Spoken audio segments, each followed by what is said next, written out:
दोस्तों, मेरा नाम है पिंटू और मैं बोल रहा हूँ कल तक टीवी से। आज मैं इस शो में आया हूँ एक बहुत खास शख्स का इंटरव्यू लेना है, जिनका नाम है बंगाल की दीदी। तो ये शो बहुत ज़्यादा अहम है, तो हम बढ़ते हैं अब शो की तरफ। कैमरामैन मेरे साथ सैमसंग S9 प्लस। दोस्तों, फिर से हम अपने ना शो पर वापस लौट आए हैं और मेरे सामने बैठी हैं ममता दीदी। तो अब हम शो को आगे बढ़ाएंगे, तो कृपया करके अब मैं कुछ क्वेश्चन पूछूंगा इनसे। तो पहली बात तो दीदी, आप जो आई हैं हमारे मंच पर, बहुत ही ज़्यादा धन्यवाद और पब्लिक को भी नमस्कार कर दिए। और चलिए मैं सीधा शो पे आता हूँ, जो मेन डिमांड है शो की। तो मैं आपसे कुछ प्रश्न पूछूंगा, तो आपके भी कुछ लघु उत्तर देने होंगे। तो क्या आप तैयार हैं? जी, मैं बिल्कुल तैयार हूँ। तो ममता जी, पहला प्रश्न आपको मैं ये पूछना चाहूंगा, जो कोरोना बीमारी मतलब महामारी है, जो ये वायरस जो फैला है पूरे विश्व में, तो आपके शरीर में भी फैला था। तो इस कोरोना वायरस की परिस्थितियों से आप जो लड़ी है, आपने क्या क्या सफलता पाई, ये कृपया करके हमको और पब्लिक को बताइए। देखिए, जो ये महामारी हुई थी, आपको पता है कि 4 केस जब मिले तो हमने लॉकडाउन कर दिया जी। लेकिन इस लॉकडाउन में हमने जितने भी हमारे जानवर हैं या पेट्स हैं या जो भी हैं, हमने उनको इसमें शामिल नहीं किया। क्योंकि इसमें क्या था कि जितने भी इंसान हैं, जितने भी जी। वो जो भी गंदगी फैलाते हैं, जी। 15% वो जानवर ही सही करते हैं, मतलब साफ करते हैं। जी। अब इस बारे में अगर हम चर्चा करें तो लॉकडाउन में सिर्फ हमने जो इंसान हैं उन्हीं के लिए हमने क्वारंटाइन रखा और जितने भी लॉकडाउन हैं उनके लिए ही रखे। जी। लेकिन अगर तब भी लॉकडाउन में भी अगर आते हैं मरीज कोरोना वायरस के, तो हम क्या करते, हम उनको आस पड़ोस के हॉस्पिटल में क्वारंटाइन करते और साथ ही में उनको गुड़, अश्वगंधा, तुलसी और यदि जड़ी बूटियों का इस्तेमाल करके उनको सही करते थे। तो आपने ये वाला उत्तर भी बहुत अच्छी तरीके से दिया, पब्लिक को भी समझ में आई होगी।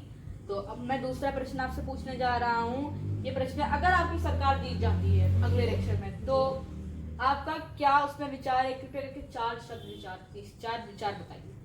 देखिए, हम लोग पूरी कोशिश कर रहे हैं कि हमारी जो ये सरकार है ये जीत जाए और ज़्यादा से ज़्यादा आगे बढ़े। जी। तो अगर इस पेंडेमिक की बात की जाए, इस कोरोना महामारी की बात की जाए, तो इस कोरोना महामारी में हम ज़्यादा कुछ नहीं, हम गुड़, अश्वगंधा, क्योंकि हम सबको इन्हीं सब चीज़ों पे विश्वास है कि यही सब चीज़ें हमें सही कर सकती हैं। आपको अगर आप तो हॉस्पिटल में भी जाएंगे तो कुछ दवाइयाँ ऐसी भी दी जाएंगी जिसमें कुछ जड़ी बूटियाँ होंगी। तो इसी तरीके से हम उनको गुड़ और यादि जो भी जड़ी बूटियाँ हैं, तुलसी, अश्वगंधा जो भी है, हम उनको देकर इस महामारी को फैलने से और थोड़ा लेवल में लाएंगे। जी, तो आपने क्वेश्चन अच्छी तरीके से आंसर दिया। तो एक बार तालियां हो जाए हमारी दीदी के लिए। और अब हम तीसरा क्वेश्चन पूछने जा रहे हैं, ये आखिरी लेना प्रश्न है जी। अगर स्कूल कॉलेजेस, हमारी भारत सरकार स्कूल और कॉलेजेस खुलवा रही है, तो आप इस पे क्या विचार हैं? क्या खुलने चाहिए या नहीं खुलने चाहिए? अगर खुलेंगे तो क्या, कैसे खुलना चाहिए, मतलब क्या क्या रूल्स फॉलो करने चाहिए इस कोरोना महामारी का? देखिए, अगर मेरी बात हो, अगर ये मेरा डिसीजन होता, तो मैं यही सब कहती कि जितने भी हमारे, क्योंकि बहुत से पेरेंट्स ऐसा भी कहते हैं कि ये जो पेंडेमिक है इसमें हम अपने बच्चे को नहीं भेजेंगे क्योंकि कुछ डायबिटिक पेशेंट्स भी होते हैं। जी। लेकिन जो अभी आपने क्वेश्चन पूछा है कि आपका क्या विचार जी, है, जी, जी। तो देखिए, जितने भी हॉल, सिनेमा हॉल्स हैं, उसमें आप मूवी देखने तो जा सकते हैं, लेकिन अगर एक बच्चे की पढ़ाई है तो हम वहाँ जो जितनी भी वो है वो वहाँ पर भी करा सकते हैं, मीन स्टडीज। अगर एक क्लास में 20 बच्चे हैं तो वही, आपको तो पता होगा कि हॉल में 500 सीट होती थी और कितना कितना होता था।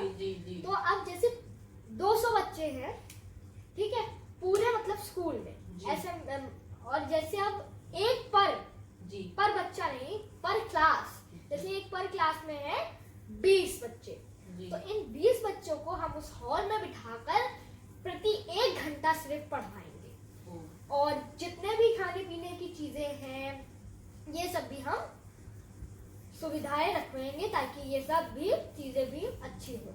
और यदि बच्चा कुछ नहीं लेता है और अपने लंच बॉक्सेस लाता है तो और भी अच्छी बात है, क्योंकि बाहर का खाना अभी और वो हो रहा है।